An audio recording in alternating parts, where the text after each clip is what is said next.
Caros irmãos e irmãs em Cristo, quem vos fala é Dom Pedro Cunha, bispo diocesano da Campanha. Hoje é domingo, dia 19 de março, nós estamos celebrando o quarto domingo da Quaresma, cujo evangelho ainda é o de João, como domingo passado. Hoje o capítulo 9, os versículos de 1 a 41.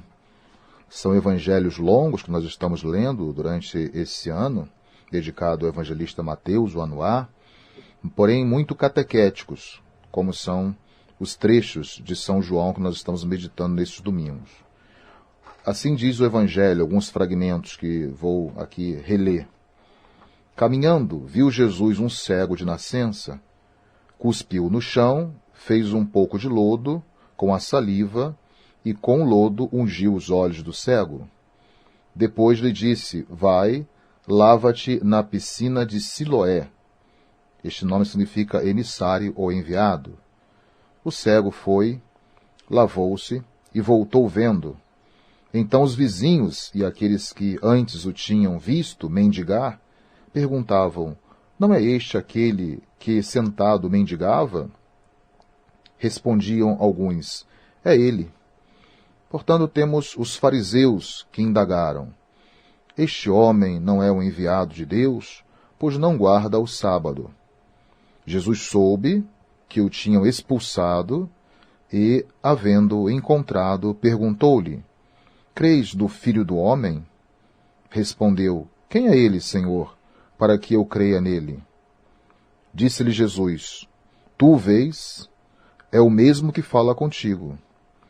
Creio, Senhor, disse ele, e prostrando-se o adorou. Alguns fariseus perguntaram-lhe, também nós somos, acaso, cegos?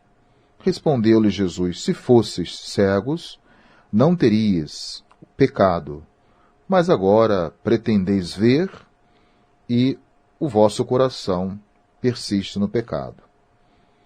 Portanto, a pergunta que alguns dos fariseus fizeram a Jesus, nesse Santo Evangelho, também nós somos cegos?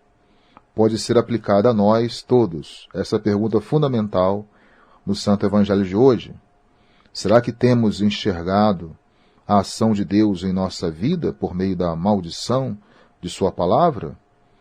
Ainda podemos nos perguntar, sentimos-nos convidados por Deus, que nos fala também por meio dos exemplos dos irmãos e dos acontecimentos à nossa volta e conosco, ou seja, a nossa própria conversão?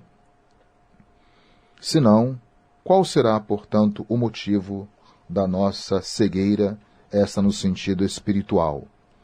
Mas antes de respondermos, podemos ainda partir de uma contextualização deste Santo Evangelho. Primeiro é que no tempo de Jesus, o povo ligava o mal físico ao mal moral. Por isso, em outra passagem, Jesus será abordado sobre o cego de nascença.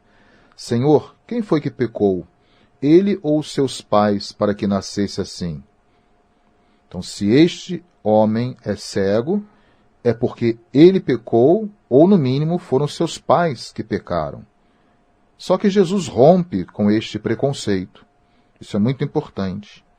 A saúde e a vida são para Jesus mais importantes do que também no Santo Evangelho, não somente essa visão preconceituosa ou de uma tradição de pecado, mas no que tange, sobretudo, a lei do sábado, que vai ser a grande discussão de Jesus com os fariseus, como também desse cego de nascença com os fariseus. Por isso, ele tenta transgredir esse repouso sabático, fazendo barro e curando o cego no Evangelho de hoje. Então, o evangelista apresenta Jesus assim como sendo luz do mundo. Então, em meio a diversos encontros e interrogatórios, o evangelista mostra a caminhada do cego na aceitação da fé e a caminhada também inversa dos fariseus, que rejeitam, portanto, a fé. Temos um traço que Jesus vai catequizando até chegar a uma tomada de consciência por parte do cego e, ao mesmo tempo, o aspecto fiducial e, ao mesmo tempo, a confissão que ele, portanto, realizará como Jesus sendo o Filho de Deus enviado, aquele que tem a possibilidade de dar-lhe a graça da visão. Então, o primeiro momento que podemos destacar ainda neste Santo Evangelho é aquele em que o cego reconhece Jesus como o homem que se chama Jesus. Mais nada. Ou seja, é aquele que é capaz de solidarizar-se e salvar o seu semelhante, ou alguém que tem o poder para curar o próprio cego. Também, nesse sentido, o próprio nome de Jesus está ligado à sua função. Ele é Jesus, Yeroshua, que significa Deus salva, ou Javé salva, na pessoa do seu Filho Jesus. Então, esse é o primeiro aspecto importante destacar. O cego ainda não reconhece Jesus, ele não expressa essa dimensão confessional. Mas, em um segundo momento, o cego, agora, se encontra com os fariseus e, diante do interrogatório, ele reconhece Jesus como um profeta.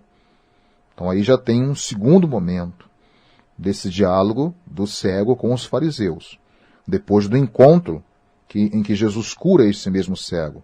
Temos alguns passos progressivos no campo da fé.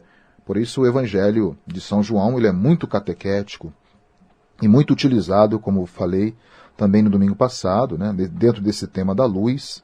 Esse é um tema também da catequese batismal, muito utilizado pelos padres da igreja, preparando os novos filhos e filhas de Deus para a recepção do dom da fé, do batismo, durante o tempo pascal.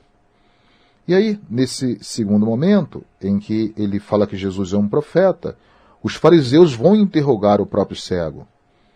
Os judeus, então, de fato, eles tinham combinado expulsar da sinagoga, já, um outro contexto histórico, quem confessasse que Jesus era o Messias.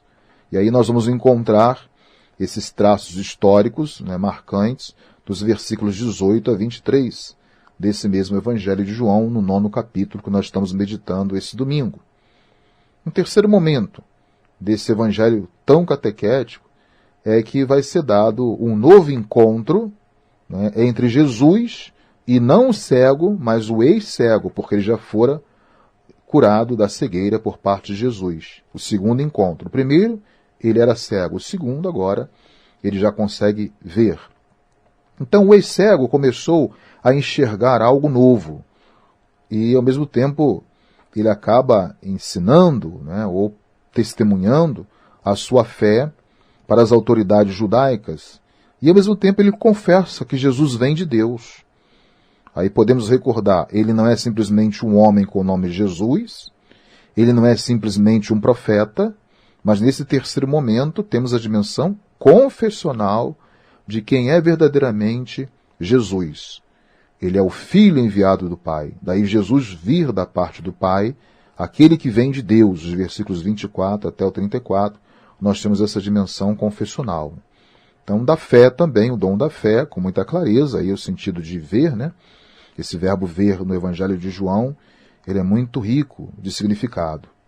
E aí passamos para um quarto momento, em que Jesus procura o ex-cego e se apresenta também como filho do homem. O filho do homem, o título, portanto, messiânico. Então o ex-cego completa sua profissão de fé.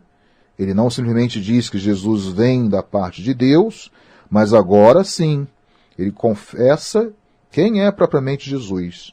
Então ele vai dizer, eu acredito, Senhor.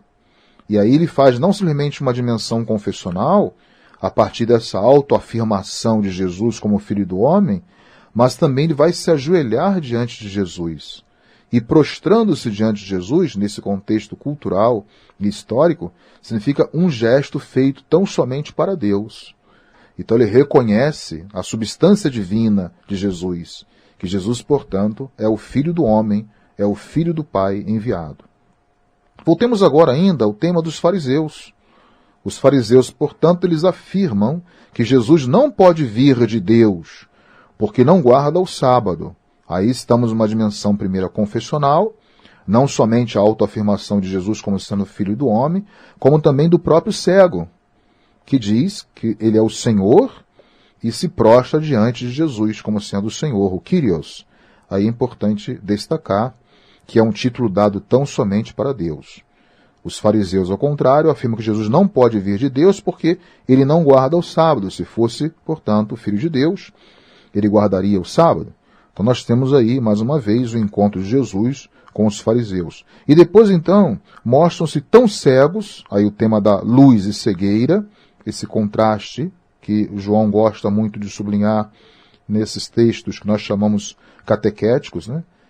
Não querem, então, acreditar que o homem era cego. Só tinha duas alternativas: reconhecer que Jesus vinha da parte do Pai, isso eles não fizeram por conta da questão do sábado, ou então dizer simplesmente que este homem não era cego, que Jesus, na verdade, não operou milagre nenhum. Finalmente, um segundo momento, né, reconhecendo que não tinham mais argumentação contra Jesus, eles confessam que Jesus é um pecador. Ou seja, ele não seria esse filho do homem, verdadeiramente o filho de Deus. E aí no final vem essa grande indagação, que sinaliza uma possível abertura também desses fariseus em relação a uma dimensão confessional da própria natureza ou identidade de Jesus. Então, o ex-cego, ele é expulso. E ele encontra, portanto, a vida por sofrer tudo isso e, ao mesmo tempo, se manter firme na fé, confessando quem é Jesus. Na verdade, ele tem essa liberdade, a salvação opera nele por conta desse testemunho e a livre aceitação e confissão de quem é Jesus. Enquanto que os fariseus, que eram os acusadores, eles se tornaram réus, ou seja, eles se tornaram cegos. E por isso, então, eles vão ser considerados pecadores, né? Mesmo não tendo essa cegueira física, como esse cego de nascença, eles vão ser, portanto, considerados pecadores por parte de Jesus, quando fala o vosso pecado subsiste, essa expressão, essa tradução muito bonita, né? Significa alguma coisa que está enraizada no ser mesmo da pessoa. Continuando a nossa reflexão sobre esse ver, dentro dessa imagem tão bonita, dessa catequese batismal que nos propõe a igreja hoje, o evangelista São João, é que nós temos que ter um cuidado, além da questão física, com a questão espiritual. É esse olhar, portanto, espiritual que não tinham os fariseus. E exatamente a ausência desse olhar tornava-os cegos. Uma cegueira não física, mas espiritual. Então é importantíssimo que nós, como cristãos, sejamos capazes de dar uma resposta generosa a esse sinal vindo do Pai, sobre quem é Jesus. Então, ele não vê apenas o que nós fazemos exteriormente, por isso ele é Deus também, mas também o nosso próprio coração. Jesus é o Messias que consegue ler por dentro, consegue nos ver por dentro, nos vê não simplesmente no aspecto físico, mas sobretudo no aspecto espiritual. Então, como o salmista da liturgia de hoje, né, ele vai dizer, hoje, Senhor, o Salmo 138, né, vós me prescrutais e me conheceis, sabeis tudo de mim, quando me sento ou me levanto. O salmista, portanto, ele demonstra aqui a onisciência de Deus, Deus que tudo vê, tudo pode. Então Jesus, portanto, ver Jesus é importante, e é importante também afirmar Jesus como sendo a luz do mundo, a luz dos povos, que veio, portanto, dissipar o poder das trevas e nos chamar para a luz admirável da sua graça. Esse é o sentido de nós não somente recebermos, mas revivermos o dom do nosso batismo. Para concluir a homilia deste domingo, eu deixaria como reflexão uma pergunta. Será que também, nesse tempo, ou nesse itinerário quaresmal, nós estamos nos esforçando para correspondermos com a graça de Deus e vivermos sob o influxo da luz? Para assim também melhorarmos nossos relacionamentos? E o modo também como nós estamos vendo as pessoas?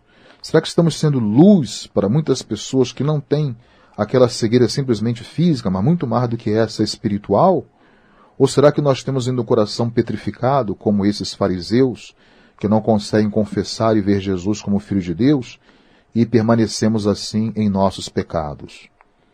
Que possamos então, não simplesmente afirmar o dom da fé, mas temos essa capacidade e sensibilidade de identificarmos Jesus em nossas vidas, e assim, reavivando a chama da fé em nós, possamos também levar essa luz a todos os homens e mulheres deste mundo, sobretudo aqueles mais necessitados que ainda jazem nas trevas da ignorância, não conhecendo Jesus e ainda não confessando Jesus. Sejamos sal da terra e luz do mundo, a partir deste Evangelho de hoje, e o testemunho que exige de cada um de nós, como batizados e batizadas. Louvado seja nosso Senhor Jesus Cristo, para sempre seja louvado. O Senhor esteja convosco, Ele está no meio de nós. Por intercessão da Virgem do Carmo e dos nossos beatos Padre Victor e Inha Chica, abençoe-vos o Deus Todo-Poderoso, Pai e Filho e Espírito Santo. Tenham todos um abençoado domingo.